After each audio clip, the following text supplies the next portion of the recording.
Varicose veins కి సరైన చికిత్స కోసం సంప్రదించండి ఎవిస్ హాస్పిటల్. నమస్తే అమ్మా. చెప్పమ్మా జయ, ఎలా అన్నారా? బాగున్నానమ్మా, మీరు ఎలా ఉన్నారు? బాగున్నామ్మా. ఓకే అమ్మ, మార్గశిర మాసంలోకి వెళ్ళబోతున్నాం. అవును, మార్గశిర మాసం అంతా కూడా ప్రత్యేకమైంది కదా. అవును. ఈ మాసం యొక్క విశిష్టత ఒక్కసారి మాట్లాడుకుందామమ్మా. మనం ఇన్ని రోజుల నుంచి కార్తీక మాసం, ఇది నెల రోజులు చేసేటువంటి మాసం, ఒక పండగ లాంటిది. అయితే కార్తీక మాసంలో ఏంటంటే మన కోసం మనం చేసేటువంటి మాసం. మార్గశిర మాసంలో అయితే ఏంటి అని అంటే భగవంతుడే నేరుగా చెప్పాడు, మాసాన మార్గశీర్షణ. ఎస్, ఎందుకని చెప్పారు? మాసాలలో కల్లా మార్గశిర ఉత్తమమైనటువంటిది, ఇష్టమైంది కదమ్మా. తల లాంటిది. అంటే శరీరంలో తల ఎంత ముఖ్యమైనటువంటి భాగమో అలాంటిది ఈ సంవత్సరంలో ఉండేటువంటి 12 మాసాలలో గొప్ప మాసం ఇది అని చెప్పారు. కారణం ఏమిటి అని అంటే ఇందులోనే సుబ్రహ్మణ్యేశ్వర స్వామి, ఇందులోనే దత్తాత్రేయుడు, ఇందులోనే భగవద్గీత, ఇందులోనే కృష్ణ పరమాత్మ. కాబట్టి ఇన్ని మాసాలతో పాటు ధనుర్మాసం అంటే ఒక శ్రీ వ్రతం, ఇన్ని ఉండడంతో పాటు మళ్ళా శివుడికి సంబంధించింది కాకుండా హరిహరాదులందరినీ పక్కన పెట్టేసి హరుడు కాకుండా హరిని మాత్రమే స్మరించేటువంటి ముక్కోటి ఏకాదశి. సో ఇన్ని ఉండడం వలన ఈ మార్గశిర మాసాన్ని చాలా విశిష్టంగా చెప్పుకుంటాం మనం. అయితే మార్గశిర మాసం చెప్పేటప్పుడు మనం ఏంటంటే విష్ణు మాసం ఇది, కార్తీక మాసం శివుడి మాసం.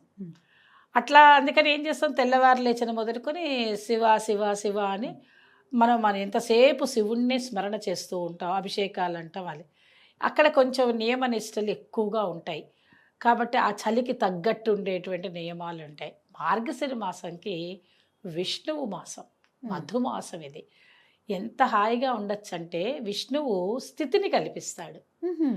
ఆ స్థితిని కల్పించేటప్పుడు మీరు చూడండి, కావాలంటే విష్ణువుని పూజ చేసే వాళ్ళకి అలంకార ప్రియ. విష్ణువు ఎంతసేపు పువ్వులు తీసుకురా, చక్కగా తయారవ్వు, చక్కగా పూజ చెయ్యి, నువ్వు సంతోషంగా ఉండు, పక్క వాళ్ళని సంతోషంగా ఉంచు, ఇలాంటివన్నీ చక్కగా మనకి హరి చెప్తాడు. అవునమ్మా. అందువల్ల ఏంటి అని అంటే విష్ణు మాసం ఇది. ఇక్కడ గొప్ప విశేషం ఏమిటి అని అంటే సుబ్రహ్మణ్యేశ్వర స్వామి సుబ్బరాయ షష్ఠి ఇక్కడే మనకి మొట్టమొదట్లో వచ్చే తదియ రోజు. ఫస్ట్ ఆ తదియ రోజు ఏం చేస్తారు అంటే మూడవ రోజు తదియ రోజు, మార్గశిర మాసం మొదలవ్వంగానే తదియ రోజు, ఒకవేళ తదియ గురువారం అయింది అనుకోండి, మార్గశిర మాసంలో ముఖ్యంగా చేసేది లక్ష్మీ ఆరాధన. ఎలాగా 5 గురువారాలు వస్తాయి, 5, 4 వస్తే 4. తప్పకుండా మార్గశిర లక్ష్మీ వారం అంటాం గురువారాన్ని, ఉట్టి గురువారం అనం. అంటే అమ్మని కొలిస్తే చాలా ఆవిడ సంతోషపడితే ఆయన ఇస్తాడుగా అందుకని. అందువల్ల గురువారం మనకి దానికి ఒక వ్రతం పెట్టారు అమ్మ. కాబట్టి మార్గశిర లక్ష్మీ వారం మనకి ముఖ్యంగా చెప్పుకునేటువంటి విశాఖపట్నంలో ఉండే కనక మహాలక్ష్మి ఉంది కదా, అక్కడ ఈ వ్రతం బాగా చేస్తారు. ఇంకా అటుపక్క వాళ్ళు అయితే ఎవరిళ్లల్లో మానుకోరు, ఇది చాలా విశేషంగా చేస్తారు. ఎలాంటి నియమాలు పాటిస్తారమ్మా? ఈ గురువారం రోజు ఏంటంటే సూర్యోదయానికంటే ముందే నిద్రలేచి చక్కగా ఇల్లు వాకిళ్ళు శుభ్రం చేసి గడపకి పసుపు రాసి బొట్టు పెట్టి మామిడి తోరణం, అంటే గడపకి విశేషము. లక్ష్మీదేవి లోపలికి రావాలంటే మొట్టమొదటి గడప చూస్తుంది, శుభ్రంగా ఉంచుకోవాలి. అందువల్ల ఏంటి, అక్కడే గడప ముందు చెప్పులు, మనం చేయకూడని పనులు చెప్తున్నాం, మనం అందరం చెప్పులు అక్కడే. ఏ ఇళ్ల ముందు చూసినా గడపల దగ్గర చెప్పులు. పాపం సమయం లేకనో పెట్టడానికి వీలు లేకో ప్లేస్ లేక మనం ఏమి విమర్శించటం లేదు, ఉన్నమాట చెప్తున్నాం. కనీసం ఈ టైంలో అయినా కొంచెం జరిపి పెట్టుకోండి. దాని తర్వాత ఏంటంటే గడపకి చక్కగా పసుపు రాసి బొట్టు పెట్టండి. ఇంట్లో ఆడపిల్లలు ఉంటే వాళ్ళతో చేయించండి, వాళ్ళకి అలవాటు చేయండి. తప్పకుండా మీరు ఏం చేస్తారు, గుమ్మాలకి మామిడి తోరణాలు కట్టుకోండి. ఏముంది, అమ్మ మాకు మేము అపార్ట్మెంట్లో ఉంటామనంటే బయట దొరుకుతాయి, లేదా 3 ఆకులన్నా తెచ్చి పెట్టండి. మొట్టమొదట మధ్యలో అటు ఇటన్నా పెట్టండి. చక్కగా మీ ఇంట్లో ఉండేటువంటి, మీకు ఏదో దేవుడి దగ్గర పెట్టుకోవడానికి ఓ మందిరము లేకపోతే ఏదో ఒకటి పెట్టుకుంటారు కదా, అక్కడ ఒక లక్ష్మీదేవి ఫోటో పెట్టుకోండి. ఆకుపచ్చటి వస్త్రాలు ధరించండి. దీనికి నియమం అది అమ్మ. చక్కగా చేసుకున్న తర్వాత 5 వారాలు తప్పకుండా చేయాలి. 4 వారాలే వచ్చాయనుకో, 5వ వారం పుష్యమాసంలో తీసుకోవాలి. ఆ రోజు ఉద్యాపన ఉంటుంది. ఈ 4 వారాలు 4 రకాల నైవేద్యాలని పెట్టుకుంటూ ఏం చేయాలంటే అమ్మవారిని లక్ష్మీదేవిని పూజ చేసుకుంటాం. ఇది మార్గశిర మాసంలో చాలా విశేషం. దీనికి ఒక చిన్న కథ ఉంటుంది. ఓకే. దానికి తగ్గట్టుగా మనం తయారు చేసుకుంటాం. అమ్మ. ఆకుపచ్చ గాజులు వేసుకోవడం, తర్వాత ఆకుపచ్చ చీర కట్టుకోవడం, ఆ ఒక్కరోజు చక్కగా నియమము నిష్టగా అన్నీ ఉండి హ్యాపీగా చేసుకోవడమే. అంటే అమ్మ, ఉపవాసం ఉంటామా? పొద్దు నుంచి సాయంకాలం వరకు ఉండగలిగిన వాళ్ళు ఉంటారు. ఆహా. లేని వాళ్ళు అమ్మవారి పూజ అయిపోగానే పొద్దున్నే పూజ చేసేసుకున్నారనుకోండి, ఓ ముత్తైదుని పిలిచి తాంబూలం ఇచ్చేసి మీరు భోజనం చేయొచ్చు, ఇబ్బంది ఏం లేదు. కొంతమంది మొక్కుకుంటారు మేము సాయంకాలం వరకు ఉంటామని. అమ్మవారు అదే నేను చెప్తున్నే, కార్తీక మాసంలో ఉపవాసాలు, అభిషేకాలు ఇవన్నీ ఉంటాయి. అవును. మనకి మార్గశిర మాసంలో సంతోషంగా ఉండడం, హాయిగా భోజనం చేయడం, చక్కగా పూజ చేసుకోవడం, మనసుని సంతృప్తి పరిచే విషయాలన్నీ మార్గశిర మాసంలో ఉంటాయి జయ. అమ్మా. ఎందుకంటే మనలాంటి వాళ్ళందరికీ హాయిగా ఉండొచ్చు కదా, ఉద్యోగాలు చేసేవాళ్ళు, బయటికి వెళ్ళేటువంటి వాళ్ళకి భోజనం చేయకుండా ఉపవాసం ఉండాలి. అన్ని మాసాలు ఉపవాసం ఉంటే ఇంకేమవుతారు వీళ్ళకి? అప్పుడు దేవుడు అంటేనే ఇక విరక్తి కలుగుతుంది. అమ్మో మేము చేయలేకపోతాం అన్నది. ఇళ్లలో గొడవలు వచ్చేస్తున్నాయి. అంతే మా కదా. దగ్గరికి కౌన్సిలింగ్ వస్తారు కదా జయ, నేను అందుకని అవునమ్మా. అంటున్నా మీతోటి. అవునమ్మా. అంటే అన్ని ఇళ్లలో అందరూ ఒప్పుకోవాలని లేదు కదా అంతే అమ్మలు. కదమ్మా. అందువల్ల ఏంటంటే మార్గశిర మాసంలో మొట్టమొదటిగా లక్ష్మీదేవి ఆరాధన చేయాలి. అదే కనుక తదియే ఉంటే ఇంకా గౌరీదేవిని ఆరాధన చేసుకుని విఘ్నేశ్వరుణ్ణి పూజ చేసుకుని ఇక అక్కడి నుంచి మీరు మార్గశిర మాసం మొదలు పెట్టుకుంటే షష్ఠి రోజు ఈవిడ పార్వతీదేవి యొక్క కుమారుడైనటువంటి సుబ్రహ్మణ్యేశ్వర స్వామిది ఆరాధన చెయ్యాలి. ఓకే. కార్తీక మాసంలో అయితే నాగుల చవితి చేస్తాము. ఇక్కడ మనం శ్రావణ మాసంలో అయితే గరుడ పంచమి చేస్తాము. అమ్మ. అక్కడ పంచమి, ఇక్కడ చవితి, ఇక్కడ షష్ఠి. షష్ఠి. ఈ మూడు ఎవరివి? సుబ్రహ్మణ్యేశ్వర స్వామివి.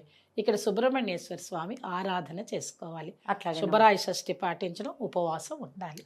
అయితే దేనికి దానికి ఇప్పుడు గురువారం చేయవలసిన లక్ష్మీదేవి పూజా విధానం, సుబ్రహ్మణ్య షష్ఠి, ఇవన్నీ కూడా ఒక సపరేట్ గా ఇంకొక టాపిక్ కింద మాట్లాడదాం. తప్పకుండా. ఎందుకంటే మాట్లాడాల్సిన విషయాలు చాలా అందుకే చెప్పుకోవాలి కాబట్టి జస్ట్ మనం మాసం యొక్క విశిష్టత చెప్పుకుంటూ వెళ్తున్నాం. సుబ్రహ్మణ్య షష్ఠి అయిపోయిందా? దాని తర్వాత మీకు ఏకాదశి. అది చాలా ముఖ్యమైనటువంటి గీతా జయంతి. ఆ రోజే భగవద్గీత పుట్టింది. సో కాబట్టి మీరు చేయవలసింది ఏమిటి? అక్కడ భగవద్గీతని ఆరాధన చేయడం, ఇంట్లో చక్కగా గీతా మకరందం పెట్టుకొని పూజ చేసుకోవడం. ఆ రోజు వీలైతే ఒక శ్లోకం అన్న చదువుకోండి. అయిపోయిందా? దాని తర్వాత వచ్చేది పౌర్ణమి. ఏకాదశి తర్వాత పౌర్ణమి. ఆ పౌర్ణమి దత్త జయంతి. షష్ఠి నుంచి పౌర్ణమి వరకు కూడా నియమాలు పాటిస్తూ దత్త జయంతి చేసుకునేటువంటి ఆచారం మన జిల్లాలలో ఉన్నది.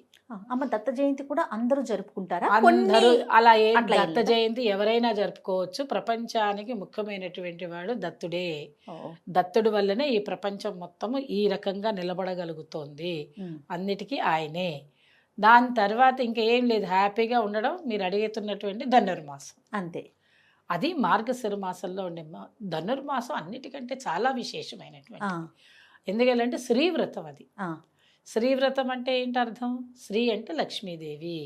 ఇక్కడ గోదాదేవి వెంకటేశ్వర స్వామిని ఆరాధన చేసుకుంటూ ఆవిడ మనందరినీ నిద్ర లేపుతుంది. ఆవిడ చక్కగా లేపి, నిద్ర లేపడం అంటే మనం పడుకున్న నిద్ర లేపడం కాదు, మనకి జాగరణావస్థ స్థితికి తీసుకొస్తుంది.